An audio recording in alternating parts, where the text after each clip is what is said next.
এগুলো শিল্পীদের জন্য দুঃখজনক ব্যাপার। কালো রাজনীতি বলতে পারেন, কালো দিবস বলতে পারেন, কালো ইতিহাস বলতে পারেন। তো সেই কারণে যে শিল্পীরা দেশের একটা দেশের মুকুট, তারা সম্মানের শিল্পীরা সবসময় সম্মানের জাতীয় সম্মান আমরা বই নিয়ে আসি।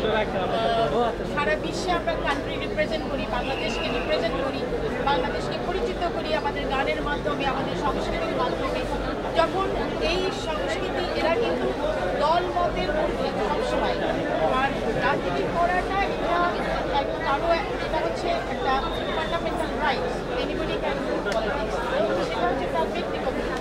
তো এখন হচ্ছে মিডিয়ায় যারা কাজ করে বা শিল্প নিয়ে যারা বাংলাদেশের পরিচিত